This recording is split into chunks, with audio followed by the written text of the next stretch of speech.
तो friends welcome back to our channel. जी हाँ दोस्तों, जैसा कि आपको पता है कि हमारा जो 30 डे हार्ड चैलेंज चल रहा है उसका जो आज डे है वो डे 8 है। जी हाँ दोस्तों, एक हफ्ता बीत चुका है, 7 दिन बीत चुके हैं, हम 8th डे में इंटर कर चुके हैं। तो आज मैं आपको एक न्यू कैंडल स्टिक के बारे में बताने वाला हूँ। जैसा कि आपको पता है कि हमारा डेली चैलेंज चल रहा है, डेली मैं आपको 30 दिन तक कंटिन्यू आपको न्यू कैंडल स्टिक सिखाऊंगा, पूरा प्रोस्पेक्टिव ट्रेडिंग का समझाऊंगा और उसके बाद 30 दिन के बाद मैं आपके सामने लाइव ट्रेडिंग करूंगा और लाइव ट्रेडिंग से हम लोग आगे चलेंगे। तो देखिए आज जो डे है वो डे 8 है, 8वें दिन में हम लोग आ चुके हैं। तो आज हम बात करेंगे कैसे क्या होगा। आज की जो हमारी कैंडल है ये एक सेलिंग का कैंडल है, ठीक ना। ध्यान से समझते जाइएगा, ध्यान से सीखते जाइएगा। ये जितनी भी वीडियो है इनकी मैं प्लेलिस्ट भी बना दूंगा ताकि आप बाद में भी इसको अच्छे से देख सकते हैं और इसको सेव कर सकते हैं। तो देखिए डेली बेस में अगर आप सीखेंगे, स्टेप बाय स्टेप आपको बढ़ना है, स्टेप बाय स्टेप आपको बढ़ना है। तो जैसे हमारा 7 दिन बीत चुका है, आज हम 8वें दिन में आ गए हैं। तो 7 दिन की वीडियो जिन लोगों को नहीं देखी है जाके कंप्लीट वीडियो वॉच करिए, आप धीरे धीरे स्टेप बाय जाइए। 100% गारंटी लेता हूँ कि अगर आपने 30 दिन तक कंटिन्यू ये देख लिया वीडियो मेरी, तो आपको कैंडल स्टिक के जितने भी डाउट हैं वो सब हट जाएंगे और उसके बाद हम आ जाएंगे सीधे सीधे लाइव में, मतलब लाइव ट्रेडिंग में आपको सिखाने वाला हूँ। तो देखिए सबसे पहले कैंडल का नाम क्या है, shooting star candle stick. Shooting star, star मतलब क्या होता है, सितारा, शूटिंग स्टार, ठीक है ना। तो ये पहली बात तो मैंने क्या बताया कि एक सेलिंग का कैंडल है, सेलिंग का पैटर्न है, इससे हम बेच के पैसा कमाएंगे। तो देखिए सबसे पहले तो इसमें आपको मार्केट में ध्यान रखना है कि मार्केट अप ट्रेंड होना चाहिए। कहाँ होना चाहिए, मार्केट अप ट्रेंड, मतलब मार्केट ऊपर की तरह जा रहा हो। अब बहुत सारे लोगों के मन में ये डाउट आएंगे कि जब ये सेलिंग का पैटर्न है तो जब मार्केट गिरे, मतलब जब मार्केट गिर रहा हो तब हम इसमें एंटर करेंगे। देखिए यही लोग रॉन्ग करते हैं, यही जो बिगिनर हैं वो रॉन्ग करते हैं।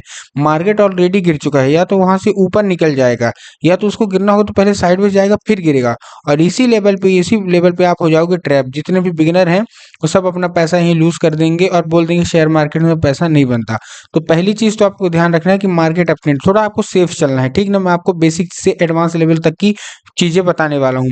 मार्केट को अप ट्रेंड जाने दीजिए, मार्केट को मतलब ऊपर जाने दीजिए, ऊपर जाने के बाद ये बनने दीजिए, बनने के बाद हम यहाँ सेल करेंगे। तो देखिए आपको दो चीज दिख रही होगी, एक यहाँ एक ग्रीन दिख रही होगी और एक यहाँ क्या दिख रही है, रेड, ठीक। तो आपको ट्रेड किस में करना है ये भी आपके मन में क्वेश्चन होगा कि हमको ग्रीन में करना है कि रेड में। सबसे पहले मैंने आपको क्या बताया कि एक सेलिंग का पैटर्न है। काहे का पैटर्न है, ये एक सेलिंग का पैटर्न है। तो देखिए इसमें अगर हम ग्रीन की बात करें तो ग्रीन का जो ओपन है यहाँ होता है, क्लोज यहाँ होता है। पहली बात, हाई तो दोनों का सेम है। देखिए मैं आपको बात करता हूँ, हाई तो दोनों का सेम है, इसका भी हाई यही है, इसका भी हाई यही है, लेकिन ओपनिंग में और क्लोजिंग में बहुत बड़ा फर्क हो जाता है। ओपनिंग की बात करें और अगर हम क्लोजिंग की बात करें तो बहुत बड़ा फर्क हो जाता है। हमारी कैंडल कौन सी है, हमारी कैंडल है ये सेलिंग का कैंडल है, ठीक है ना, हमारा सेलिंग का पैटर्न है। तो अगर हम ग्रीन की बात करें तो ग्रीन की ओपनिंग यहाँ होती है, क्लोजिंग यहाँ होती है। और वही अगर रेड की बात करें तो रेड की जो ओपनिंग है वो यहाँ होती है, क्लोजिंग यहाँ होती है। इसका मतलब कि इसमें सेलर जितने भी हैं, इसमें सेलर क्या है, पूरे एक्टिव हैं। और इसमें अभी क्या है, हल्की से भी इसमें बाइंग आ चुकी है। तो आपको थोड़ा सा सेफ जाना है, जितने भी बिगिनर हैं उनके लिए मैं बता रहा हूँ। तो सबसे पहले आपको क्या करना है, रेड में ही आपको ट्रेड करना है, आपको इसमें ट्रेड नहीं करना है ग्रीन में, क्योंकि इसका जो क्लोजिंग है वो ऊपर रहता है, हाई दोनों का सेम रहेगा। तो पहली चीज आपको ध्यान रखना है कि मार्केट कहाँ होना चाहिए, मार्केट होना चाहिए अप ट्रेंड में, ऊपर की तरह जा रहा हो। उसके बाद ये कैंडल स्टिक बन जाए फिर हम उसको सेल करेंगे। तो इतना चीज आपको समझ में आ गया है उम्मीद करता हूँ। तो चलिए मैं लेके चलता हूँ आपको सीधे चार्ट में, और चार्ट में इसका पूरा प्रोस्पेक्टिव समझेंगे। दो तीन चार्ट मैं आपके लिए लेके आया हूँ, आपको पूरा देखना है। पहले मैंने आपको क्या बताया कि मार्केट को क्या होना चाहिए, अप ट्रेंड, जैसा कि आपको दिख रहा है मार्केट पूरा अप ट्रेंड चल रहा है। उसके बाद हमारा कैंडल का पैटर्न बन गया, ये देखिए रेड, ठीक ना। अगर यहाँ ग्रीन बनता तो आपको ट्रेड नहीं करना, क्यों, क्योंकि उसका क्लोजिंग ऊपर रहता है। तो हमको कैंडल मिल गई देखने को। अब आपके मन में तीन चार डाउट आए होंगे कि हमारी इसमें एंट्री कहाँ होगी, हम स्टॉप लॉस क्या लगाएंगे, हम जो हमारा टारगेट है वो क्या रखेंगे, और सबसे मेन चीज हम यहाँ टाइम फ्रेम कौन सा यूज करने वाले हैं। तो चारों चीजों का जो आंसर मैं आपको देने वाला हूँ, तो वीडियो को आपको कंप्लीट वॉच करना है। पहला चीज मैंने आपको बताया कि मार्केट क्या होना चाहिए, मार्केट अप ट्रेंड। मार्केट देखिए कंटिन्यू ऊपर जा रहा, ऊपर जाने का मतलब ये नहीं कि ऐसे चला जाए ऊपर, नहीं, वो मार्केट ऐसे ही ऊपर जाता, थोड़ा सा ऊपर नीचे करते हुए। और डाउनफॉल भी आता, देखिए यहाँ आया फिर ऊपर गया, अभी गिरना होगा तो ऐसे गिरेगा। तो थोड़ा सा ये मोमेंटम से चलता है। यहाँ हमारा पैटर्न बन गया, ऐसा पैटर्न हमारा बनता है। ये जो डंडी आपको दिख रही है इसको बोलते हैं विक्स, और ये जो भरा भरा पूरा रेड दिखेगा, ये जो ये चीज दिख रही है इसको बोलते हैं क्या, बॉडी। तो इस चीज का भी आपको ध्यान रखना है। तो बॉडी और विक बोलते हैं उसको। अब इसमें एंटर कहाँ करेंगे, जैसे इसका लो ब्रेक होगा, ये जो हमारी शूटिंग स्टार जैसे इसका लो ब्रेक हुआ वैसे ही हमारी हो जाएगी एंट्री, जैसे ही लो ब्रेक हुआ वैसे ही एंट्री। और इसी के टॉप पे हमारा लग जाएगा स्टॉप लॉस, मतलब जैसे ये हमारी कैंडल बनी तो इसका जो लो है ये है, हाई ये है, तो जैसे इसका लो ब्रेक हुआ नीचे को वैसे ही एंट्री हो जाएगी और हाई में हमारा लग जाएगा क्या, एसएल। ठीक ना, इस चीज का आपको समझ में आ गया।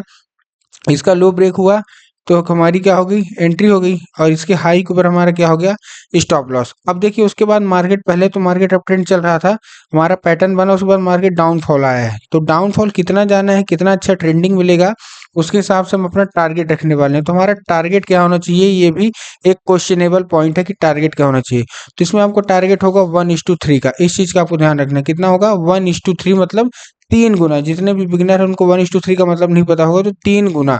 अब देखिए इसका मैं समझाता हूँ आपको टारगेट वाइज कि आपका टारगेट कितना है, आपका टारगेट है 3 गुना का, ठीक ना, मतलब 3x में। तो सपोज करिए आपका स्टॉप लॉस है, सपोज करिए 20 रुपए का, तो आपको कम 3 गुना, कम से कम 60 रुपए का टारगेट आपको लेना है। अगर 40 रुपए का स्टॉप लॉस है, कम से कम 3 गुना, मतलब 120 रुपए का टारगेट आपको लेना ही लेना, उसके पहले आपको छोड़ना नहीं है मार्केट को, ठीक ना। अब सपोज करिए कि मान लीजिए आपका स्टॉप लॉस बैठ रहा है 40 रुपीज का, तो बैठा ही है मैंने बता दिया। सपोज करिए कि आपको 50 रुपीज का बैठ रहा है, तो आपका जो टारगेट होगा वो कितना होगा, 150 पॉइंट का। अब आपने टारगेट लगाया 150 पॉइंट का और 149 पे मार्केट पहुंच गया। अब आप सोचो मैं काट दूं, नहीं, आपको काटना नहीं है जब तक 150 टच न कर दे। जब 150 टच करेगा तभी हम ट्रेड को क्या करेंगे, एग्जिट। इसी को बोलते हैं रिस्क टू रिवॉर्ड। अगर आप रिस्क टू रिवॉर्ड फॉलो नहीं करेंगे ट्रेडिंग में, तो आप कभी भी ट्रेडिंग से पैसा बना नहीं पाएंगे। तो पहली चीज तो आपको ध्यान रखना है। दूसरी बात कि ये करना किस में, निफ्टी में करना है, बैंक निफ्टी में करना है, और किस में करना है, तो आपको इसको करना है बैंक निफ्टी में। अभी से मैं बता रहा हूँ, ध्यान से समझते जाइएगा। आपको ये करना है बैंक निफ्टी में। बैंक निफ्टी के अलावा आपको उसमें किसी में आपको ट्रेड नहीं करना है, केवल और केवल आपको बैंक निफ्टी में ही ट्रेड करना है। इस चीज का आपको ध्यान रखना है, ठीक ना। तो इतना चीज आपको समझ में आ गई।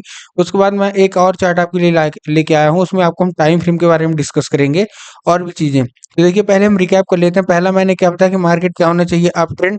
जैसे कि ये मार्केट, ये देखिए ये जा रहा है मार्केट अप ट्रेंड, फिर हमारा कैंडल बन गया, इसी के लो के नीचे हमारा क्या हो जाएगा, एंट्री। इसी के लो के नीचे एंट्री हुई, ऊपर का हमारा क्या लग गया, स्टॉप लॉस। फिर बात आती है कि टारगेट की, कि हम टारगेट क्या रखेंगे। तो टारगेट जैसे मैंने आपको बताया कि 1:3 का हमारा टारगेट होने वाला है, ठीक। अब बात आती है कि हम टाइम फ्रेम कौन सा यूज करने वाले हैं। तो time frame one and only आपको 15 मिनट का ही यूज करना है। कितने का, 15 मिनट का आपको टाइम फ्रेम यूज करना है। उससे छोटा और उससे बड़ा आपको टाइम फ्रेम यूज नहीं करना है। जब यहाँ मोमेंटम आएगा तो अच्छा हमको रिवॉर्ड मिलने वाला है, आपको रिवॉर्ड लेना आना चाहिए।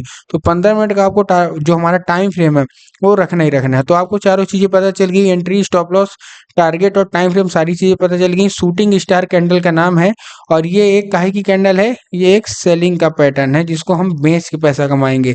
आगे चल के जब हमारा 30 डे चैलेंज ये कंप्लीट होगा तो हम आपके सामने लाइव ट्रेडिंग लेके आएंगे, उससे रिलेटेड वीडियो मैं आने वाले समय पे डालूंगा। तो उम्मीद करता हूँ आपको चीजें समझ में आई होंगी। वीडियो अच्छी लगी तो वीडियो को लाइक करके चैनल को सब्सक्राइब कर ले, ताकि डेली शेयर मार्केट की नॉलेज आपको सबसे पहले मिल सके। मिलता हूँ अगली वीडियो में, तब तक के लिए जय हिंद।